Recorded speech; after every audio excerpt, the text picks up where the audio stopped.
الحمد لله رب العالمين والعاقبة للمتقين ولا عدوان إلا على الظالمين وأشهد أن لا إله إلا الله وحده لا شريك له ولي الصالحين وأشهد أن محمدا عبده ورسوله وصفيه من خلقه وخليله سيد الأولين والآخرين اللهم صل عليه وعلى آله وصحبه ومن اتبعهم بإحسان إلى يوم الدين أما بعد. Mes frères et sœurs, notre thème aujourd'hui avec l'aide d'Allah Tabaraka wa Ta'ala est ô toi qui désires le paradis. Ô toi qui désires le paradis. Allah Tabaraka wa Ta'ala nous dit dans sourate Maryam Tilka al-jannatu allati nurithu min ibadina man kana taqiyya. Voilà le paradis dont nous ferons hériter ceux de nos serviteurs qui auront été pieux. Le paradis il est réservé pour les pieux. Et les pieux, on l'a dit à maintes reprises, ce sont ceux qui accomplissent ce qui est obligatoire et qui s'écartent des interdits. Allah Ta'ala n'accepte que des pieux. Le paradis est réservé aux pieux. L'objectif donc à atteindre, c'est la piété. Et le prophète alayhi salatu wassalam, dans un hadith rapporté par Muslim, il a dit At-taqwa hahuna wa ashara ila sadrihi. Il a dit la piété se trouve ici. Et il a pointé avec son doigt sa poitrine, son cœur. C'est-à-dire en réalité, ta vie entière, tu dois la consacrer à la purification de ton cœur. Et si tu fais correctement ce travail, ce qui découlera de cette purification, ce sont des bonnes actions. Et par la suite, c'est le paradis. Bi'idhnillahi tabaraka wa ta'ala. Ô toi qui désires le paradis, voyons ensemble quelques textes qui parlent du paradis afin de nous motiver encore plus à faire des bonnes actions, à s'écarter des péchés, à diminuer notre amour aveugle que l'on a pour la vie d'ici-bas, pour le matériel et l'argent. Allah Tabaraka wa Ta'ala nous dit Ashabul jannati yawma idhin khayrun mustaqarran wa ahsanu maqila. Les gens du paradis seront ce jour-là en meilleure demeure et au plus beau lieu de repos. Allahu Akbar.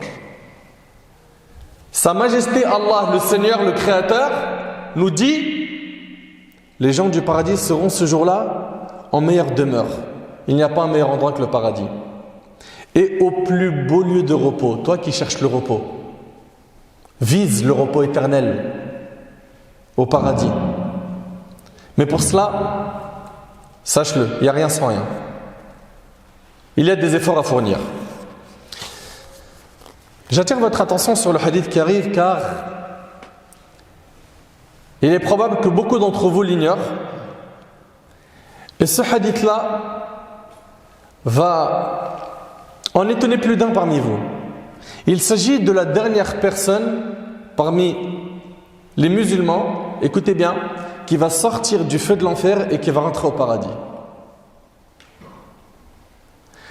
Quand on dit c'est le dernier musulman qui va sortir de l'enfer et qui va entrer au paradis, tout de suite, on s'imagine que cette personne-là n'a pas fait le nécessaire dans sa vie. On est bien d'accord? Il n'aurait pas été le dernier à entrer au paradis. C'est quelqu'un qui n'a pas su profiter de sa vie correctement. J'ai bien dit correctement. Pourquoi? Parce qu'il y en a certains qui disent « Moi je profite de la vie ». Et quand tu regardes, tu scannes sa vie, il profite de la vie en désobéissant à Allah. Ça ne s'appelle pas de profiter de la vie, ça s'appelle détruire sa vie. On profite réellement dans notre vie quand on est quoi? On est dans le cadre qu'Allah subhanahu wa ta'ala il a fixé. Qu'on ne sort pas du cadre. Là oui, tu profites de ta vie. Mais dans le cas où tu dépasses les limites, tu dépasses ce cadre, ça ne s'appelle pas profiter de la vie, ça s'appelle détruire sa vie. Et je vous demande s'il vous plaît d'être très très attentif face à ce hadith. C'est le hadith d'Ibn Mas'ud, il est rapporté par l'imam Muslim, donc il est authentique. Soyez sereins. Abdullah ibn Mas'ud rapporta que le prophète sallam a dit la dernière personne qui accédera au paradis sera un homme qui, une fois sur le Sirat, vous connaissez le Sirat? C'est ce pont qui est dressé au-dessus de l'enfer, qui, comme cela nous a été décrit dans la Sunna, il est plus fin qu'un brin de cheveux, plus tranchant qu'un sabre. La dernière personne qui accédera au paradis sera un homme qui, une fois sur le Sirat, tantôt il marche, tantôt trébuche et tantôt le feu le brûle. Lorsqu'il dépasse le Sirat, il tourne la tête et dit au feu. Et j'aimerais s'il vous plaît, Allah ibarik fikum, que vous essayez d'imaginer cette personne-là. Mais là, je vous demande vraiment de l'imaginer. Cette personne qui tourne sa tête et qui dit au feu, gloire à Allah qui m'a sauvé de toi. Enfin, il n'y a plus de châtiment. Ça y est, c'est le dernier à sortir de l'enfer. Et il va dire, Allah m'a donné ce qu'il n'a donné à personne parmi les premiers et les derniers. Pour lui, d'être sauvé de l'enfer, pour lui, c'est déjà une récompense. Et attention, c'est une personne qui n'est pas encore entrée au paradis. C'est juste qu'il est sauvé de l'enfer. Pour lui, il atteint le maximum. On lui érige alors un arbre. Et il dit, oh mon Seigneur, rapproche-moi de cet arbre, afin que je jouisse de son ombre et boive de son eau. Allah lui dit, ô fils d'Adam, il se peut que si je t'exauce ton vœu, tu demandes autre chose. L'homme promet qu'il ne demandera plus autre chose que l'arbre, et Allah sait qu'il ne tiendra pas parole, car il n'aura pas de patience. Allah le rapproche alors de cet arbre. Il jouit de son ombre et boit de son eau. Ensuite, on lui érige un autre arbre plus beau que le premier, et il dira, mon Seigneur, approche-moi de cet arbre, afin que je boive de son eau et jouisse de son ombre. Et il dira, et je ne demanderai plus autre chose. Allah lui dira, il se peut que si je te le donne, tu demandes autre chose. L'homme jure qu'il ne demandera plus autre chose que cela. Et Allah l'excusera car il verra ce dont il n'aura pas de patience. Allah l'approche donc de l'arbre, c'est le deuxième arbre. Il jouit de son ombre et boit de son eau. Après, on lui érige un arbre à la porte du paradis, plus beau que les deux précédents. L'homme dit, ô mon Seigneur, rapproche-moi de cet arbre, afin que je jouisse de son eau et je ne demanderai plus autre chose que cela. Et Allah l'excuse car il voit ce dont il n'a pas de patience. Allah le rapproche et désormais, il entend les voix des habitants du paradis. Franchement, j'aimerais que vous essayiez d'imaginer un peu la situation de cet homme. Il est pas loin de la porte du paradis et il entend la voix des habitants du paradis. Subhanallah. Et il dit, ô mon Seigneur, fais-moi y entrer. Allah dit, ô fils d'Adam, qu'est-ce qui met fin à tes demandes? Et l'être humain, il est comme ça, il en veut toujours plus. C'est une réalité. Qu'est-ce qui met fin à tes demandes? Et là, regardez ce qu'Allah subhanahu wa ta'ala va lui dire. On parle de qui? Du dernier à entrer au paradis. Allah yabarik fikum. Je veux que ce point-là reste gravé dans votre esprit. Allah ta'ala va lui dire, seras-tu satisfait si je te donne ce qui équivaut au monde 2 fois? En plaisir, jouissance. Essaye d'imaginer juste vivre la vie d'un roi sur terre, où tu gouvernes juste un seul pays. Et allez, on va même pas dire que tu gouvernes, tu n'as aucune responsabilité. Tu es un roi, tu vis la même vie qu'un roi sans ses responsabilités. On pense tout de suite au palais, au château, à je ne sais combien de chambres très spacieuses, luxueuses. On pense au confort, à la verdure, à tout, à des piscines, à tout, n'est-ce pas? Là ici, Allah subhanahu wa ta'ala, il ne propose pas la vie d'un roi sur terre. Regardez, il lui dit, seras-tu satisfait si je te donne ce qui équivaut au monde 2 fois? Et là, on parle du dernier à entrer au paradis. Allahu Akbar. Il dira, oh mon Seigneur, te moques-tu de moi alors que tu es le Seigneur des mondes? En citant ce passage du hadith, Ibn Mas'ud rit et dit, voulez-vous savoir de quoi est-ce que je ris? Il dit, de quoi ris-tu? Il répondit, c'est ainsi que le prophète a ri. Il a ri ici au même moment. Et on lui demanda, de quoi ris-tu au messager d'Allah? Il répondit, du rire du Seigneur des mondes lorsque l'homme dit, tu te moques de moi alors que tu es le Seigneur des mondes. Et Allah lui répond, je ne me moque pas de toi, plutôt je suis capable de toutes choses rapportées par Muslim. Allahu Akbar. Vous avez écouté ce hadith avec votre cœur? C'est le dernier à entrer au paradis. Vous vous imaginez? Mais félicitations à ceux parmi vous qui arrivent à s'accrocher dans les moments de trouble. Masha'Allah, tabarakallah, aujourd'hui, de nombreux musulmans, il faut le dire, jeunes et moins jeunes, ils font la prière, ils jeûnent, ils payent leurs zakat, ils sont bons envers leurs parents, ils font des efforts. Ici en France, avec les stigmatisations, avec les difficultés, les troubles que l'on rencontre, grâce à Allah, vous arrivez à être droit dans vos bottes. Félicitations!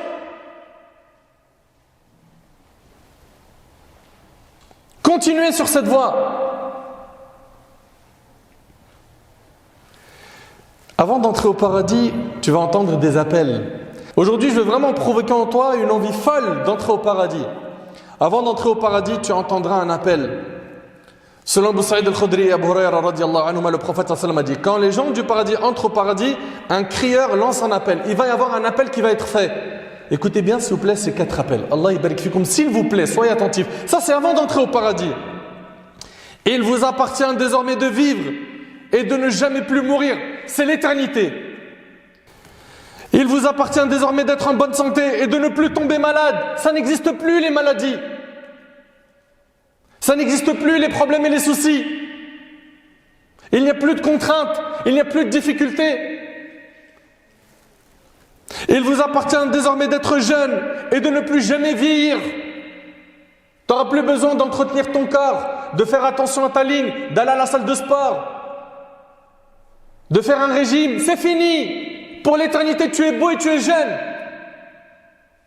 Il en est de même pour vous, mes sœurs. Il vous appartient désormais de jouir et de ne plus jamais être misérable, rapporté par l'imam Muslim. Tu es là-dedans pour l'éternité, pour jouir.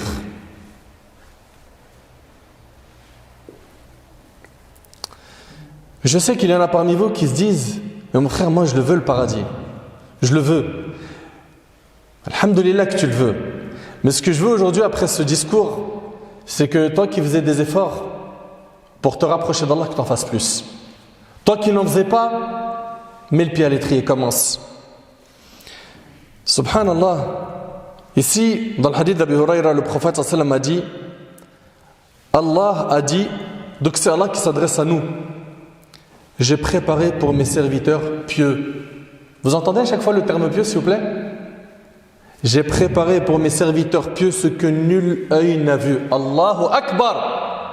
Au paradis, il y a ce que tes yeux n'ont jamais vu.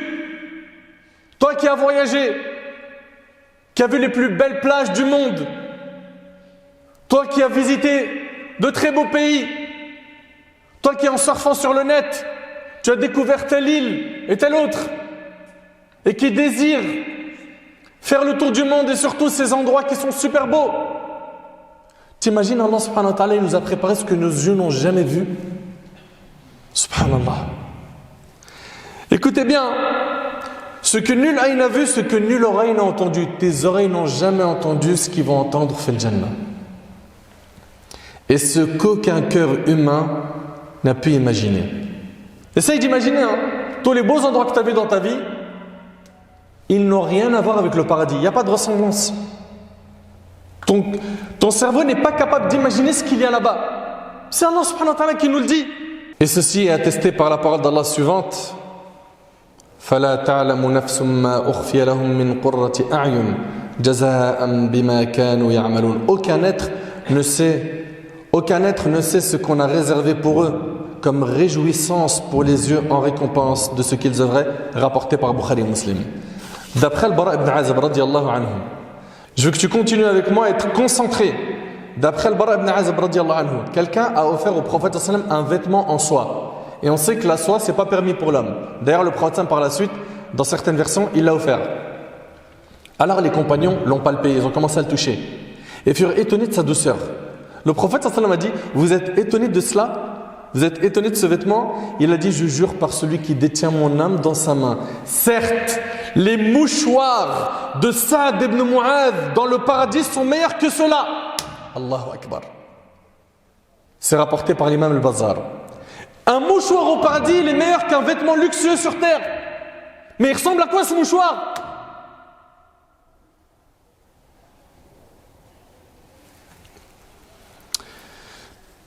Ô vous qui voulez le paradis, écoutez ce qu'Allah subhanahu wa ta'ala dit dans le Coran.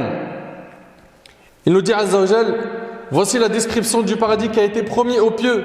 Il y aura là des ruisseaux d'une eau jamais malodorante, et des ruisseaux d'un lait au goût inaltérable, et des ruisseaux d'un vin délicieux à boire, il est non enivrant, ainsi que des ruisseaux d'un miel purifié, et il y a pour eux des fruits de toutes sortes, ainsi qu'un pardon de la part de leur Seigneur. Abu Hurayra radiyallahu anhu demanda au prophète sallallahu alayhi wa sallam: parle-nous du paradis. Il a dit alayhi salatu wa sallam: ce sont des constructions faites avec de l'or et de l'argent. T'imagines un peu?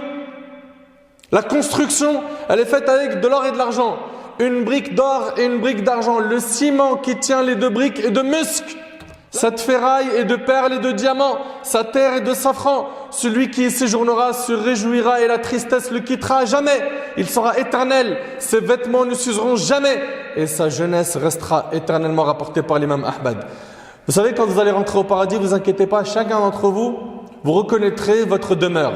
Abdullah ibn Abbas radiyallahu anhu a dit, ils reconnaîtront leur maison comme ceux qui sortent de la prière du vendredi pour rentrer chez eux. Vous sortez de la Jumu'ah, vous savez, elle est où votre maison? Oui ou non? C'est pareil, tu rentres au paradis, tu sais elle est où, tu te diriges direct vers ta maison. Allahu Akbar. Chacun d'entre nous doit préparer son paradis en y construisant des palais dès maintenant, en y plantant des palmiers, des arbres, par le dhikr, par les adorations, par les prières. Mujahid rahimahullah a dit, dans le paradis, la terre du paradis est feuilletée et son parterre est de musc. T'arrives à imaginer un peu? Le sol, il est de musc, ses troncs d'arbres sont en or. Allahu Akbar. T'as déjà vu ça de ta vie, toi? Et attention, un point très important, Abdullah ibn Abbas, il nous dit que la ressemblance qu'il y a entre les choses de ce monde et les choses du paradis n'est que dans les noms. Non dans la forme. On te parle de maison. La ressemblance de la maison au paradis et celle de la vie d'ici-bas n'est que dans le nom. Pareil pour les fruits, les arbres, etc. Écoutez ici, ces troncs d'arbres sont en or et leurs branches de perles, d'émeraude et de diamants. Les feuilles et les fruits sont sous tout cela. Celui qui désirera manger de ces fruits, debout, assis ou allongé, ne sera pas dérangé. Les fruits s'offriront à lui sous un seul ordre de sa part. Il appelle le fruit vient. Et il ne mange pas par faim, parce que la faim c'est une souffrance, il n'y a plus de souffrance au paradis. Il ne boit pas par soif. La soif est une souffrance, il n'y a plus de souffrance au paradis. Il mange ici par plaisir. Et le fruit, il l'appelle sans faire d'effort, le fruit vient vers lui. Au paradis, les lits sont tout simplement magnifiques. Les tapis également. Subhanallah, on a des descriptions de tout cela. Dans le paradis, il n'y a plus de soleil. Il n'y a plus de lune. Il n'y a plus de nuit, ni de jour, ni de chaleur, ni de froid. Ibn Kathir, rahimahullah, il a dit, ils ne verront pas de soleil, ni de lune. Le jour et la nuit seront connus des habitants du paradis par une lumière provenant du trône d'Allah.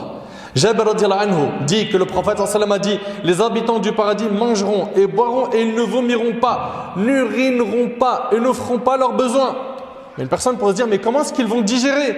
Leur nourriture se transformera en émanation de musc. Voilà. Comment tu vas digérer?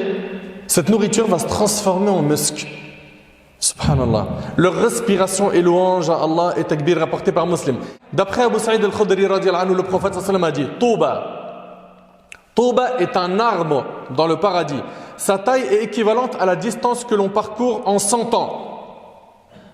T'imagines? L'arbre pour le parcourir, il faut 100 ans. Et il nous dit, alayhi salatu wassalam, vous écoutez, et les habits des gens du paradis sont issus de la pellicule qui couvre le fruit de cet arbre rapporté par Ahmed. Pareil, pour les vêtements, c'est illimité. Tout ce que ton âme souhaite et désire, tu l'as sans difficulté. Tu n'as pas de limite. Tu n'es plus bridé parce qu'il te manque de l'argent, parce que ceci ou parce que cela. Tu as tout ce que tu veux en termes de vêtements. La beauté, tu es au maximum de la beauté, de la jeunesse. Et pour l'éternité, tu jouis, tu t'ennuies plus, tu n'as plus de soucis, tu n'as plus de problèmes. C'est fini, je me lève à 8h du matin, il y a les bouchons dans la circulation. C'est terminé, le pneu a crevé. C'est terminé, j'ouvre la boîte aux lettres, il y a un courrier qui fait peur. C'est terminé, il n'y a plus de soucis. Il n'y a plus d'épreuves, il n'y a plus rien. À part jouir pour l'éternité. Allahu Akbar. Et rencontrer Sahaba radiallahu anhum, les prophètes alayhim salam. Subhanallah, on a lu leur biographie. Yunus alayhi salam, Ayyub alayhi salam, et tu vas et tu t'assois avec lui, tu parles avec lui. Et tu t'assois avec Hamza radiallahu anhu, tu lui racontes que tu as été touché, ce qui lui est arrivé à Uhud. Tu t'assois avec eux, tu parles avec eux. Ahbab al-Kiram, dans le hadith d'Abi Sa'id al-Khudri radiallahu anhu. Écoutez bien. Ici, il relate que le prophète sallallahu alayhi wa sallam a dit, Allah azza wa jal dira aux gens du paradis, ils diront alors à tes ordres notre Seigneur et à ton service. Il dira, êtes-vous satisfaits? Mais ils sont déjà dans le paradis. Il leur demande, êtes-vous satisfaits? Ils diront, comment en serait-il autrement alors que tu nous as fait don de ce que tu n'as donné à aucune de tes autres créatures? Il leur dira, voulez-vous que je vous donne encore mieux que tout cela? Ils diront, notre Seigneur, qu'y a-t-il de meilleur que cela? Il dira, je vous accorde ma pleine satisfaction et je ne me mettrai jamais plus en colère, rapporté par Bukhari et Muslim. Le fait qu'Allah soit satisfait de nous, c'est la plus grande chose qui puisse exister. Muslim rapporte dans son Sahih al-Tirmidhi, dans ses Sunan, dans le hadith de Sahib al-Rumi radiyallahu anhu, le prophète sallam a dit, quand les gens du paradis entreront au paradis, Allah dira, voulez-vous que je vous donne davantage? Ils ont vu les délices du paradis. Ils diront, n'as-tu pas illuminé nos visages? Ne nous as-tu pas fait accéder au paradis, nous sauvant ainsi de l'enfer? Tout ce qu'on voulait, on l'a eu. Et là, il dit, sur ce, on enlèvera le voile. Et on ne leur aura rien donné de plus agréable que la vue de leur Seigneur le Tout-Puissant. Et dans une version, ensuite il récita le verset suivant, Lilladhina ahsanul husna wa ziyada. À ceux qui auront fait le bien sera réservée la plus belle récompense et davantage encore. Et davantage encore, c'est le fait de voir notre Seigneur Azza wa Jalla. Ya Allah, ne nous prive pas de cela. Ya Rabb, tu connais notre situation et notre faiblesse. Ya Allah, accorde-nous ce délice de pouvoir contempler ton visage. Ne nous prive pas de cela par nos péchés. Mes frères et sœurs, vous entendez depuis tout à l'heure des récits sur le paradis. Mais je vous l'ai dit depuis le départ, il n'y a rien sans rien. Pour cela, il va falloir croire en Allah, croire en son messager. Et cela implique l'obéissance aux ordres divins et prophétiques. Et également de souder les obligations. À leur tête, la prière, le fait de multiplier les adorations, d'être bon envers ses parents, de s'éloigner des péchés et de tout ce qui est interdit. Mes frères et sœurs, le chemin du paradis, il est clair. Il est clair, il a été tracé. Allah tabaraka wa ta'ala nous dit Inna alladhina amanu wa amilu salihat kanat lahum jannatul firdausi nuzula khalidina fiha la yabghuna anha hiwala. Ceux qui croient et font des bonnes œuvres, toujours, ils croient et font des bonnes œuvres, auront pour résidence les jardins du Firdaus. Allahumma ij'alna min ha'ula'i rabb. Où ils demeureront éternellement sans désirer aucun changement. Allahu Akbar. Selon Abu Hurayra radiyallahu anhu, le prophète sallallahu alayhi wa sallam a dit, la marchandise d'Allah est chère. La marchandise d'Allah, c'est le paradis rapporté par Tirmidhi. Tu veux le paradis, il va falloir faire des efforts. Et ne refusez pas d'entrer au paradis. Ne refusez pas d'entrer au paradis. Selon Abu Hurayra radiyallahu anhu, le prophète sallallahu alayhi wa sallam a dit, toute ma communauté entre au paradis sauf celui qui s'y refuse. On lui dit, et qui s'y refuse au messager d'Allah? Il dit, alayhi salatu wassalam, celui qui m'a obéi entre au paradis et celui qui m'a désobéi s'y est refusé, rapporté par le Bukhari. Ne désobéissez jamais à un ordre divin ou prophétique. Jamais. Ne refusez pas par vous-même d'entrer au paradis. Soyez intelligents. On n'a qu'une seule vie sur terre. Cette vie-là a pour objectif qu'on prépare la vie éternelle. Après avoir entendu tout cela, comment se fait-il que jusqu'à maintenant on est autant attaché à cette vie? Selon Anas radiyallahu anhu, le prophète sallallahu alayhi wa sallam a dit, Seigneur Allah, il n'y a de vie que celle de l'autre monde, rapporté par Bukhari Muslim. Le prophète sallallahu alayhi wa sallam nous dit, la vraie vie c'est l'autre. Zayd ibn Thabit radiyallahu anhu rapporte avoir entendu le prophète sallallahu alayhi wa sallam dire, celui dont ce bas monde est son principal souci. C'est quoi son principal souci? C'est ce bas monde. Allah mettra la pauvreté entre ses yeux. Vous savez ça veut dire quoi?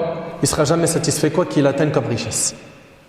Allah mettra la pauvreté entre ses yeux et il n'aura de ce monde que ce qu'Allah lui a déjà décidé. Et tu auras de ce monde que ce qu'Allah t'a déjà écrit.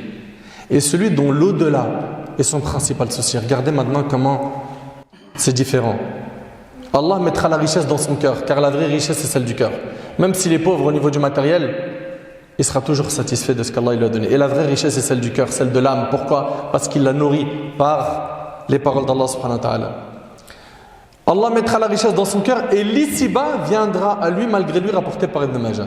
En deux mots, ça donne quoi? Ça donne que celui qui a pour principal souci cette vie, il ne sera pas satisfait. Et finalement, il n'aura que ce qu'Allah lui a destiné. Et celui qui a pour objectif, comme principal souci, l'autre vie, écoutez bien, Allah il va mettre la richesse dans son cœur, c'est-à-dire il va l'apaiser intérieurement, il sera toujours bien dans son âme, dans son être. Son cœur, il est apaisé. Et regardez bien, et c'est la vie d'ici-bas qui va lui courir après, sans qu'il fasse d'efforts. Le travail, c'est le travail qui va lui courir après, sans qu'il en fasse le principal souci. Pareil pour le mariage, pareil pour les diplômes, pareil pour l'argent. Pourquoi? Son principal souci, c'est le paradis. Regarde, fais le bilan de ta vie, c'est quoi ton principal souci? Fais le bilan. La vraie vie est celle de l'au-delà. Divorçons avec cet amour excessif que l'on a pour ce bas monde et faisons des efforts.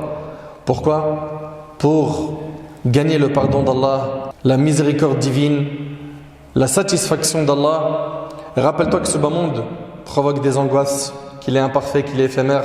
Pense à ta demeure dernière, pense à la mort, pense à cette vérité qui nous touchera tôt ou tard. Consacre ta vie à adorer le Tout-Puissant et il remplira ton cœur de bonheur. Repens-toi, délaisse les mauvaises assemblées, délaisse les mauvaises fréquentations, les mauvaises personnes, les mauvais réflexes, les addictions de péché. Délaisse tout cela et rapproche-toi des bonnes assemblées. Invoque Allah en étant sincère, fais augmenter ta foi, chemine vers lui, va vers lui, demande-lui la guider, il te l'accordera. Allah Ta'ala a dit: ô vous mes serviteurs, vous êtes tous dans l'égarement, excepté ceux que j'ai guidés. Demandez-moi la guider, je vous l'accorderai.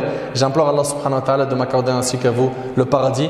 Bien évidemment, on n'a pas dit grand chose sur le paradis, on aurait pu parler pendant des heures, mais il fallait à tout prix qu'on se rappelle de nouveau tous ces versets et tous ces hadiths afin qu'on se motive à faire plus de bien et qu'on vise la piété. أسأل الله سبحانه وتعالى أن ينفعني بما قلت وأن ينفعكم بما سمعتم. أسأله عز وجل أن يجعلني وإياكم من أهل الفردوس الأعلى. اللهم يا رب اجعلنا من أهل الفردوس. اللهم ارزقنا الجنة. اللهم ارزقنا الجنة. اللهم ارزقنا الجنة.